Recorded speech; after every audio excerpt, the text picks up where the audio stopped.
जय हिंद। केरल में जो विमान दुर्घटना हुआ था उसको हम समझा दिए थे, उसके मद्देनज़र डीजीसीए ने कुछ गाइडलाइन जारी की हैं। अभी आपने सुना होगा कि फ्लैप्स को जो थे उसको लेकर कुछ विवाद आए थे, फ्लैप 3 या फ्लैप 4 को, उसके लिए लेकर भी डीजीसीए ने एकदम थोड़ा सा स्ट्रिक्ट रूल अपनाए हैं। तो एरोप्लेन के कंट्रोल सिस्टम के बारे में ध्यान देते हैं। यहाँ अगर आप विंग्स को देखे होंगे जहाज़ों के, तो विंग्स के जहाज के जो विंग्स होते हैं साइड में हल्का सा उठा दिए जाते हैं। उस उठे हुए पोर्शन को हम विंग टिप्स कहते हैं। आप फिजिक्स में पढ़े हैं, बर्नौली के प्रमेय में हम आपको पढ़ाए थे, बर्नौलीज थ्योरी में, कि जब भी विमान जाता है तो उसका जो निचला एरिया होता है वहाँ पे हाई प्रेशर क्रिएट होता है और ऊपर के एरिया में लो प्रेशर होता है। इसलिए हवाएं यहाँ से जो नीचे वाली होती हैं, और ये हाई प्रेशर में होती हैं, वो लो प्रेशर में होती है, जिस वजह से ये ऊपर ढकेल देती हैं।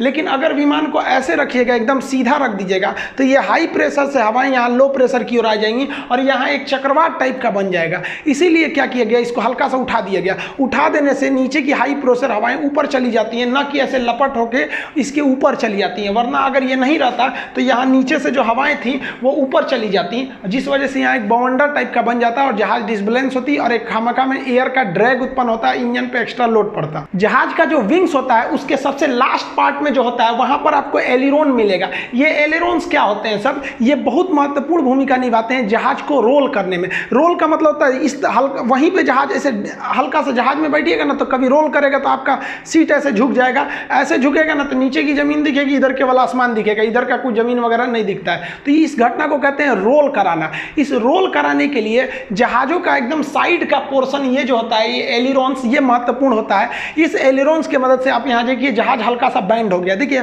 मुड़ेगा नहीं, घूमेगा नहीं, रोल करेगा, वहीं चलेगा सीधा लेकिन हल्का सा इसे रोल कर जाएगा। घुमाने के लिए अलग चीजें आते हैं सब। इसको जो होता है एलिरोन्स को घुमाने के लिए यहाँ पर आप देखेंगे यो दिया गया रहता है। इसको दाहिने करेगा तो दाहिने घूमेगा, बाएं करेगा तो बाएं घूम जाता है। इसमें घुमाया कैसे जाता है, एलिरोन्स की खासियत होती है, एक अगर ये एक ऊपर की ओर उठेगा तो एक नीचे की ओर उठ जाएगा।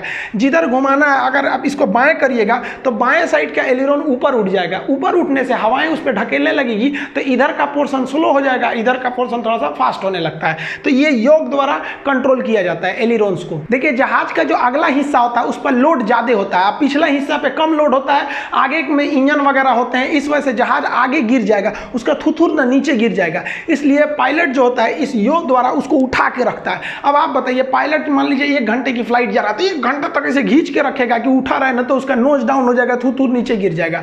इसलिए जहाज को स्टेबल रखने के लिए, बराबर रखने के लिए एक स्टेबलाइजर का प्रयोग किया जाता है। इसका हम लोग स्टेबलाइजर कहते हैं। ये 2 टाइप के होते हैं, एक होता है खड़ा स्टेबलाइजर जिसे हम वर्टिकल भी कहते हैं, एक ऐसे होता है जिसे हम कहते हैं हॉरिजॉन्टल। ये जो पीछे का देख रहे हैं ये वाला एरिया जो ऐसे खड़ा है, ये क्या है, ये भी स्टेबलाइजर है। जो छोटा सा डायना निकला है ये भी स्टेबलाइजर है। अगर ये गलती से हवा के प्रेशर से टूट गया, एक विमान का स्टेबलाइजर ऊपर वाला वर्टिकल स्टेबलाइजर टूट गया था तो विमान को गिरना फिक्स है, यही विमान को स्टेबल करके रखता है। तो जो ऐसे है पिछला डायना छोटका, वो है आपका हॉरिजॉन्टल स्टेबलाइजर, जो खड़ा है वो है आपका वर्टिकल स्टेबलाइजर। इसलिए भी इसको एल रख दिए। ये टूटा तो जहाज को थुथुर मुंह पर गिर जाएगा आगे। और अगर स्टेबलाइजर सब कुछ ठीक ठाक से है तो जहाज एकदम सीधा चलेगा। स्टेबलाइजर जहाज को घूमने नहीं देता है। तो अगर जहाज को ऊपर उठना है या नीचे उसको मूड़ी नीचे करना है या फिर उठा के ले जाना है तो स्टेबलाइजर में हल्का सा चेंजिंग करना पड़ता है, जिससे कि जहाज थोड़ा सा ऊपर नीचे मूव कर सके। यहां आप देखेंगे तो ये जो पीछे का स्टेबलाइजर है,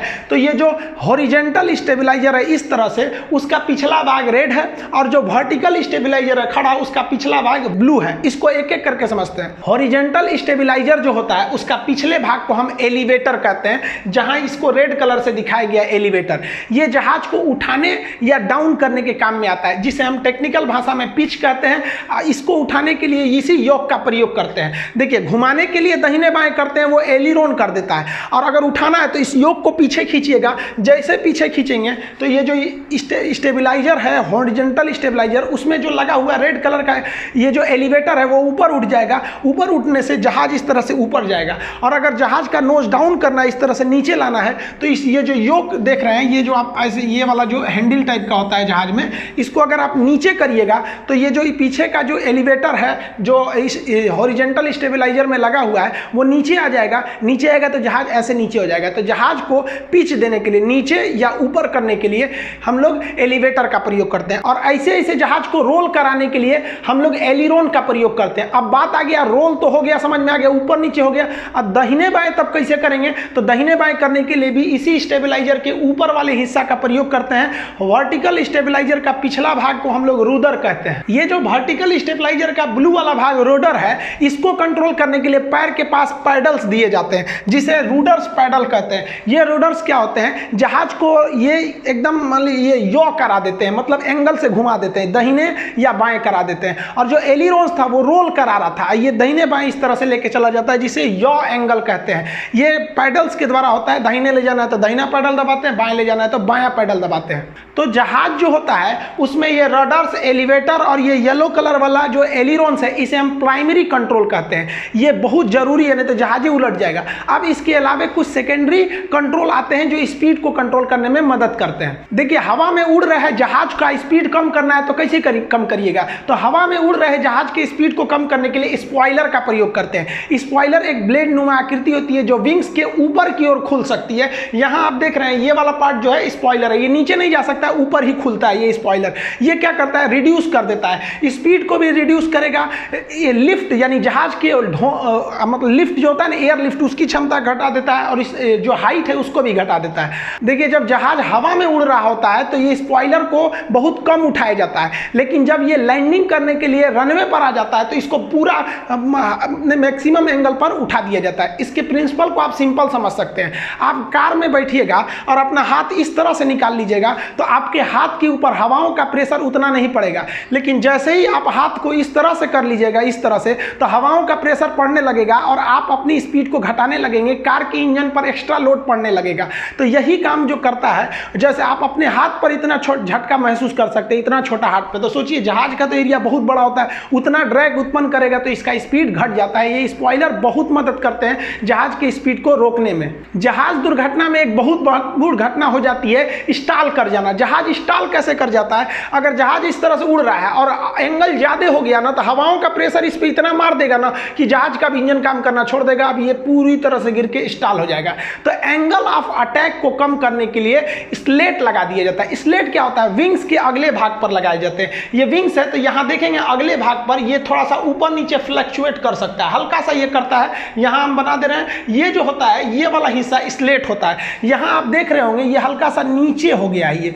ये क्या करता है, ये अपने एरिया को घटा बढ़ा सकता है। अगर एंगल ऑफ अटैक जाते हैं तो ये थोड़ा सा घूम जाता है या उठ जाता है। तो ये बहुत महत्वपूर्ण भूमिका निभाता है लैंडिंग के समय भी और टेक ऑफ के समय भी। यही जो होता है ना, जहाज के विंग्स का आगे का सरफेस एरिया जो है थोड़ा सा बढ़ा घटा देता है। जैसे मान लीजिए आगे से हवा ज़्यादा आ रही है तो ये सिकुड़ जाएगा, फैल जाएगा, तो ये स्टॉल को रोकने में मदद करता है ये स्लेट। अब जो सबसे महत्वपूर्ण चीज होता है वो होता है फ्लैप्स। फ्लैप्स जो होते हैं बहुत महत्वपूर्ण चीज होते हैं। ये फ्लैप्स ये जहाज के विंग्स के नीचे खुलते हैं। देखिए देखिए ये जो है ना, ये स्पॉइलर है, ऊपर खुलता है, लेकिन यहाँ अगर आप देख रहे होंगे तो एक चीज है जो नीचे की ओर खुल गई है, इसको हम लोग कहते हैं फ्लैप्स।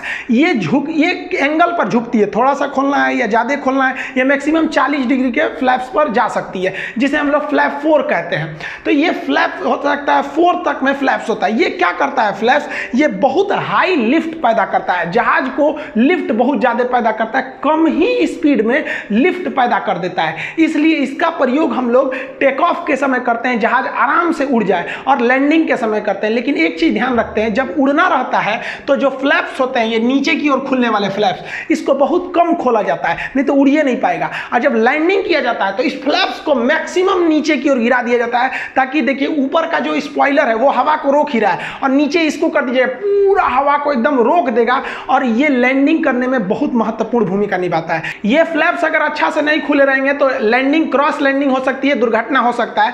अब इस फ्लैप्स जो नीचे की ओर जो फ्लैप्स खुल रहे हैं, इसको खोलने के लिए एक्स्ट्रा फ्यूल खर्च होते हैं। तो कंपनियों पे दबाव है कि आप फ्लैप 3 लैंडिंग करिए। जो एयर एशिया के पायलट है गौरव तनेजा सर, उन्होंने क्या कहा था कि हमारे ऊपर प्रेशर है कि फ्लैप 3 लैंडिंग करिए, मतलब इस फ्लैप को कम खोलिए ताकि फ्यूल कम खाएगा। वो बोले थे कि अगर हम फ्लैप 4 लैंडिंग करेंगे, यानी 40 डिग्री तक में लेके चले जाएंगे, ये जो होता है ना फ्लैप लीवर, यहाँ 40 तक का डिग्री लिखा रहता है, जिसे हम फ्लैप 4 कहते हैं, मैक्सिमम खोल दीजिएगा तो लगभग ये 8 लीटर ज्यादा फ्यूल खा जाएगा। तो हर लैंडिंग पे 8 लीटर फ्यूल बचाने के लिए कंपनियां कह रही थी सब कि आप लैंडिंग कोशिश करिए फ्लैप 3 पे। अब आप बताइए, फ्लैप जो है वो कम खोलिएगा तो जाहिर सी बात है ज्यादा लंबा रनवे चाहिए। तो चलिए दिल्ली मुंबई जैसे रनवे पे कोई दिक्कत नहीं है, जैसे कोझिकोड में था, वहां पर अगर कंपनी पे प्रेशर रहेगा फ्लैप 3 लैंडिंग के लिए तो टेबल टॉप रनवे पे तो उस पर गिरना फिक्स है। तो ये फ्लैप 4 लैंडिंग जो है, लैंडिंग फ्लैप्स की मैक्सिमम एंगल को दर्शाता है कि कितना नीचे आ चुका है। यहाँ पर होता है फ्लैप लीवर जो पावर थ्रस्ट के बगल में ही बनाया गया रहता है। जब जहाज लैंडिंग के लिए तैयार रहता है तो जो केबिन क्रू होते हैं वो लोग क्या करते हैं, इस फ्लैप्स को ध्यान से देखते हैं। ये फ्लैप्स जो होते हैं ना, ये विंग साइड से देखे जा सकते हैं। अब जहाज में तो बहुत ज्यादा खिड़की है, तो खोजेंगे सब कहां कहां से दिख रहा है। तो जो फ्लैप्स होते हैं यानी जो विंग्स के पास जहां से फ्लैप्स आप आराम से देख सकते हैं, स्पॉइलर आराम से देख सकते हैं, वहां के जो दरवाजा होता है उसके पास एक ब्लैक कलर का ट्रायंगल बना दिया जाता है। ये ट्रायंगल इसलिए होता है दोनों साइड में कि जो अंदर के केबिन क्रू के जो एयर होस्टेस हैं वो ध्यान से देख सके उस खिड़की से कि फ्लैप्स, स्पॉइलर ये सब ठीक से खुले हैं सब की नहीं, क्योंकि ये इनको अच्छे से काम करना